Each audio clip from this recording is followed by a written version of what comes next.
Have you ever walked away from a conversation thinking, why did I let them talk to me like that? Some people weaponize their words, not to speak truth, but to dominate, to belittle, to feel powerful. They interrupt, they throw shade, and they expect you to absorb it in silence. But Stoicism teaches us a different kind of strength, one that doesn't react out of ego, but responds with clarity and calm. In this video, you'll discover how to disarm rudeness without raising your voice. Not with anger, with precision. If you've ever felt the urge to say less but mean more, stay with me. What you're about to learn might just change the way you handle conflict forever. Number 1. I'm not the one. Try someone who tolerates nonsense. Have you ever met someone who wasn't joking, wasn't confused, just rude because they wanted to test your limits? Not to seek clarity, but to see if you'd tolerate being disrespected and still smile through it. I know that role too well.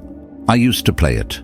The peacekeeper, the one who bit their tongue, who laughed off the insults, who nodded politely through the shade. I told myself, stay calm, keep the harmony. But there comes a moment, and you'll feel it, when that silence starts to rot your dignity from the inside, when politeness starts to feel like self-betrayal. Mine came in a meeting at my old job. There was this guy, let's call him Colin. Colin loved to perform, late to meetings, loud in opinions, always ready with sarcasm disguised as confidence. And on that day, while I was presenting something I had poured weeks into, strategy, analysis, everything, he cut in with a smirk. Do you even understand what you're saying? Sounds like a lot of fluff to me. Time slowed. That familiar burn rose in my chest. Every cell in my body said, say it! Say it now! So I did. Calm, grounded, clear. Colin, I said, I'm not the one. Try someone who tolerates nonsense. He blinked. The smirk faded. Silence. No one laughed. No one defended him either, because they knew. They'd been waiting for someone to draw the line. That day, I did. Here's what they won't teach you in any leadership seminar. Most rude people aren't powerful. They're simply unchallenged. They've been fed by silence, enabled by those too polite to confront them. And when you disrupt that cycle, not with anger, but with composure, you take away their stage. You take away their illusion of control. Some people thrive on chaos because they've never known inner peace. They speak over others not because they're brave, but because stillness scares them. They throw insults because they fear looking inward. That's not strength, that's noise. You don't need to match their volume. You don't need to entertain their dysfunction. You only need one sentence, delivered with poise, to remind them, you've mistaken my silence for weakness. That ends here. And yes, when you start setting firm boundaries, people will say you've changed. Let them. When you stop being available for disrespect, some will call you difficult. Let them. You were not born to carry the weight of insecure egos and fragile pride. You were born to protect your peace.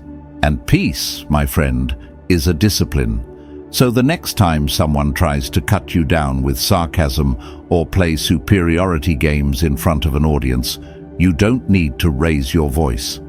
Just look them in the eye, steady, calm, unshaken, and say, try someone else. I'm not the one. Because the day you stop explaining yourself to those who disrespect you is the day you reclaim your power. And that kind of silence, that kind of clarity, is unforgettable. Number 2, I'm not offended. I just don't value your opinion enough. There's something strangely amusing about the way some people think their opinion should hold weight in your life. just because they've voiced it out loud, as if their disapproval should suddenly shake your foundation. As if their comment is a mirror you're obligated to look into and fix something. But the truth is simpler, calmer, and far more powerful. I'm not offended. I just don't value your opinion enough. That's not defiance. That's clarity. I remember this moment with complete stillness. There was a guy I used to know. Let's call him Derek. The kind of person who masked envy behind fake concern. Someone who always had a backhanded compliment ready, like it was his signature move. One day, I posted something I had poured my heart into, a creative idea I'd refined for months. It wasn't perfect, but it was real. It mattered to me. And Derek, true to form, left a comment. "This feels kind of cringe. Are you sure this is the vibe you want to go for?"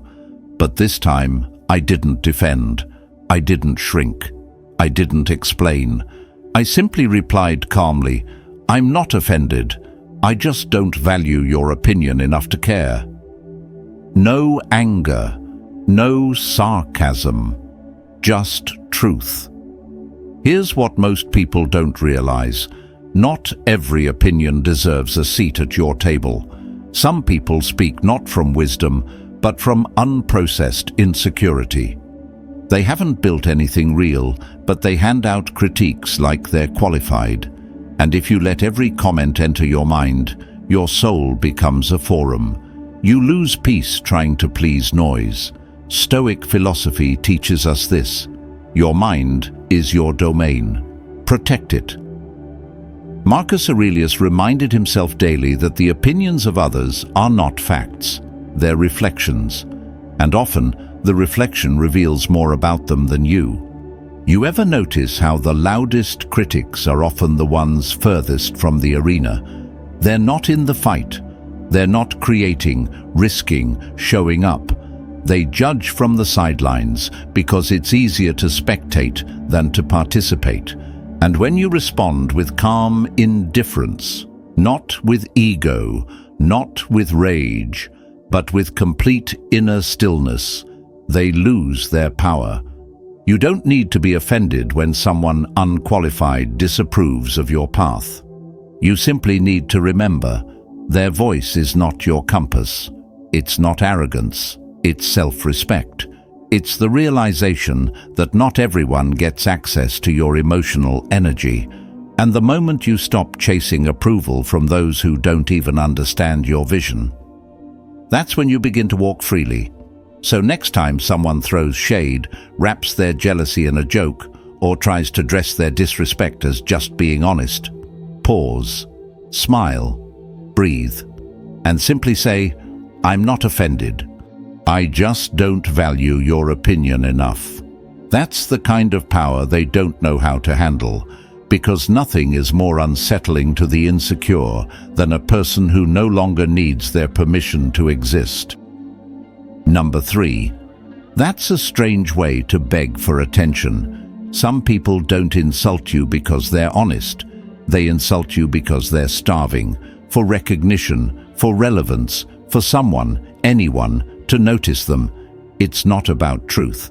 It's not even about you. It's about filling the empty space inside themselves with noise. They walk into the room and immediately reach for the easiest targets: your outfit, your work, your past, your silence, your light. They throw jabs wrapped in sarcasm, hoping their audience mistakes cruelty for cleverness. But beneath the smirk, what you're really seeing is hunger. And sometimes the most disarming response is the simplest one. That's a strange way to beg for attention. No fire, no shouting, just one calm sentence that turns the performance into a mirror. I'll never forget a gathering I attended a while back.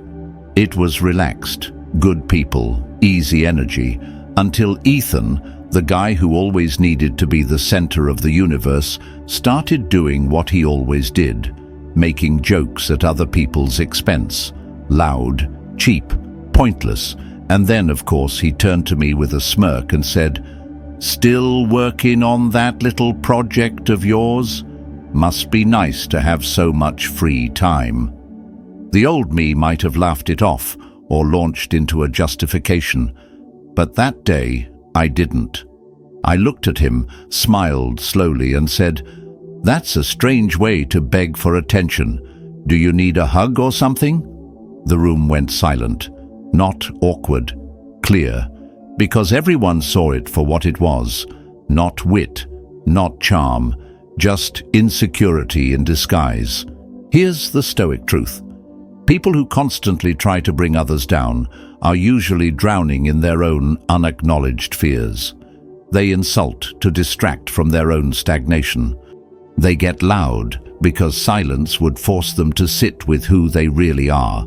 So when you calmly call out the real motive, not to embarrass, but to reveal, they shrink. Because attention seekers don't fear being insulted, they fear being seen. We live in an age where shock and sarcasm are mistaken for substance. People will say the most reckless things, not because they believe them, but because they crave a reaction. And when you don't give them your outrage, but instead offer them clarity, something shifts. They expect a battle. What they get is a mirror. And that's what makes this line so powerful. That's a strange way to beg for attention. It doesn't attack. It exposes. And exposure is what ego fears the most. Not every insult deserves energy, but some do deserve truth, delivered without malice, without a raised voice, just stillness and precision. So the next time someone tries to chip away at you with a cheap joke or a veiled insult, don't match their chaos. Don't argue, just smile, tilt your head, and say it calmly. That's a strange way to beg for attention. Then watch how quickly the performance ends. Number 4. Every time you speak, it's a reminder to value silence. There's a specific kind of noise that doesn't come from traffic or chaos. It comes from people who speak, not to connect, but to control. Who talk, not to offer insight, but to avoid silence. You know the type. They fill every pause like it's a threat. They speak with misplaced confidence, volume turned up, hoping no one notices how little substance is behind their words. And after a while, you realize something important. Every time they speak, it becomes a reminder of how dignified silence truly is. I remember being in a group chat where this guy, let's call him Jordan, was always the first to comment, the last to leave, and never short on opinions. Whether we were discussing relationships, finances, philosophy, or books, Jordan had a take, but not an informed one. His words were often borrowed, misquoted, or drenched in negativity. It wasn't a conversation, it was a performance. One day, in the middle of a discussion, he confidently tried to correct someone on a topic he clearly didn't understand. And in that moment, I didn't roll my eyes, I didn't argue. I simply said, "You know, every time you speak, it's a reminder to value silence. No aggression, no sarcasm, just clarity, cold, still, and precise." The chat went silent, because the truth doesn't need to raise its voice. It just needs to be heard once. The uncomfortable truth. Some people speak not to contribute, but to be seen. They fear silence because silence forces them to meet themselves. And in that silence, there's no audience, no approval, just reality. That's why they dominate conversations. That's why they interrupt. That's why they talk louder, longer, and with more certainty than their knowledge can support. It's not wisdom, it's compensation. But here's the Stoic perspective. Power doesn't reside in how loudly you speak, but in how intentionally you choose your words or your silence. There is strength in restraint. There is elegance in brevity, and there is real mastery in not needing to prove anything with noise. As the old saying goes, empty barrels make the most noise, and it's true. The rudest voices are often the most uninformed. They confuse dominance with depth, sarcasm with intelligence, volume with respect. So the next time someone tries to hijack the room with empty confidence and recycled commentary, don't compete. Don't raise your voice to match theirs.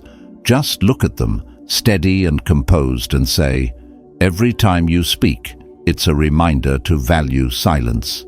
Because that sentence doesn't just shut down the noise, it reclaims the space, it honors the value of words, and more importantly, it reminds everyone watching that restraint is not weakness. It is wisdom in motion. Number 5. If you're trying to hurt my feelings, you'll have to try harder. Most people who insult you aren't searching for truth. They're searching for control. They want to provoke a flinch, spark a reaction, prove they have access to your emotions. And when you don't give it to them, when you don't crumble, don't explain, don't even blink, that's when they lose. There's a certain power in smiling and saying, if you're trying to hurt my feelings, you'll have to try harder. It's not arrogance, it's emotional sovereignty, a quiet reminder that you've outgrown the version of yourself that used to bleed for every careless word. I remember when I was younger and words hit like stones. There was this guy, Lucas, who laughed at my clothes and said, "You actually think that looks good?" I played it cool, laughed with him, went home and changed. Another time someone scoffed at my ambition. "That's adorable. You think you'll actually make it?" And for weeks I second-guessed everything. But life has a way of reshaping you, not through compliments or validation, but through rejection, betrayal, and standing alone in the ruins of what you thought was solid. Eventually, I stopped listening. Not because the world got kinder, but because I got clearer. The truth is, people can only wound you deeply when you secretly believe what they're saying. But when you know who you are, when you've survived worse, lost more, and rebuilt stronger, cheap shots don't land.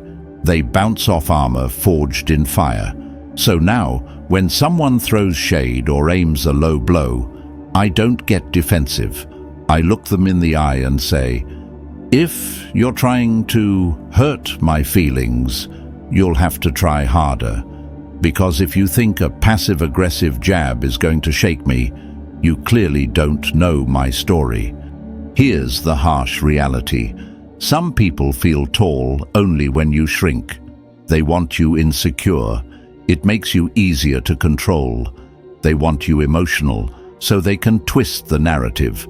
But when you stay calm, grounded, unshaken, you reclaim every inch of power they hoped to steal. That one line? It's not just a witty comeback. It's psychological clarity. It tells them, you don't define me. Your words don't build or break me. I've faced storms you wouldn't survive, and you think this will rattle me? It's not denial. It's discernment. You're not pretending they didn't try. You're just refusing to let it in. Stoicism teaches us that freedom lies in mastery of the self. Not reacting isn't weakness. It's wisdom.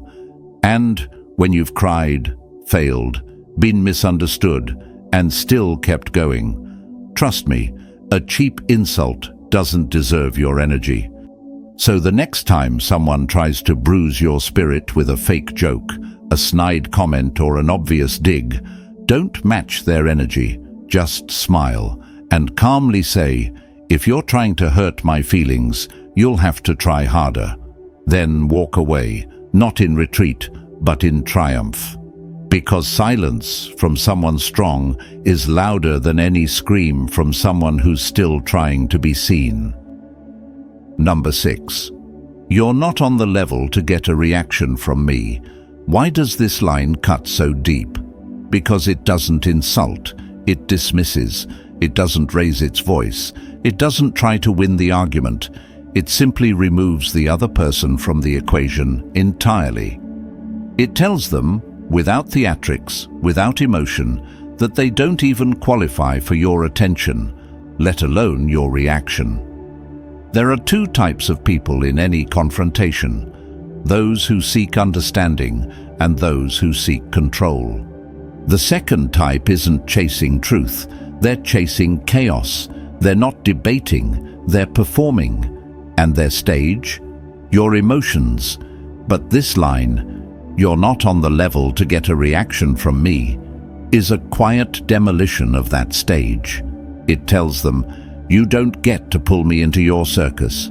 You're not even close to center ring." Let me tell you what happened at my old workplace. There was this guy, Trent, who loved to throw passive-aggressive shots in meetings.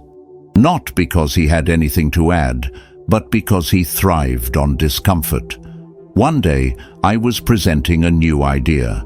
Clean, strategic, well thought out. And mid-sentence, Trent leans back, smirks and says, "Not bad, for someone who's usually 5 minutes late." I could have gone off. I could have fired back with a jab just as sharp. But I didn't. I looked at him, calm as ever, and said, "You're not on the level to get a reaction from me." Then I turned back to the presentation like he never opened his mouth. The energy in the room changed. Not because I yelled, but because I didn't. Not because I dominated, but because I rose above. People like Trent thrive on being acknowledged, even negatively. When you deny them that, even without cruelty, you expose their irrelevance. And that, for someone whose identity depends on provocation, is devastating. Here's the deeper truth. You don't win by trading insults. You win by becoming untouchable, by making it clear that not everyone deserves a seat at your emotional table. You don't owe your peace to people who only show up to disturb it. This line works because it tells them exactly what they fear most. You're not hurt. You're not fazed. You don't see them as an opponent. You see them as background noise. And in that moment, they realize they never had the power they thought they did. How do you deliver it? With calm. Look them in the eye. Say it steady. Then shift your focus elsewhere. Change the subject. Walk away. Do not explain. Do not repeat. Let your silence linger longer than their attitude. Because in a world where people are desperate to be seen, desperate to feel important by getting a rise out of others, your indifference is the ultimate disruption. So next time someone tries to throw shade, stir conflict, or bait you into reacting, stay grounded. Look at them and say, "You're not on the level to get a reaction from me." Then carry on, like the storm never touched you, because it didn't. Number 7. That was a lot of effort just to sound insecure. This one doesn't yell, it doesn't curse, it doesn't even raise an eyebrow, and yet it lands like a truth bomb, because it reveals what most rude people are working so hard to hide: their insecurity. They wear arrogance like armor. They toss out slick remarks and backhanded compliments, hoping to elevate themselves by lowering you. But when you say, calmly and without emotion, "That was a lot of effort just to sound insecure," you're not fighting back, you're holding up a mirror, and that, to someone hiding behind a facade, is unbearable. I remember presenting a project I'd worked on for weeks. Just as the room went quiet, one of my colleagues, let's call him Darren, leaned back and said, "Well, I guess confidence really can make anything sound smart." It was meant to be a joke, a dig, thinly disguised as humor. But instead of defending myself, I smiled and said, "That was a lot of effort just to sound insecure." Silence, not just from him, from the whole room, because everyone could feel what just happened. He didn't get a laugh. He got exposed. This line works because it flips the dynamic. Suddenly, you're not the one being diminished. They are. You're not reacting with emotion. You're responding with clarity. You're not insulted. You're observant. And you've just dismantled their illusion in front of everyone. Here's the deeper truth. Most insults aren't about you. They're about someone else's desperate attempt to feel in control, to be seen, to feel like they matter.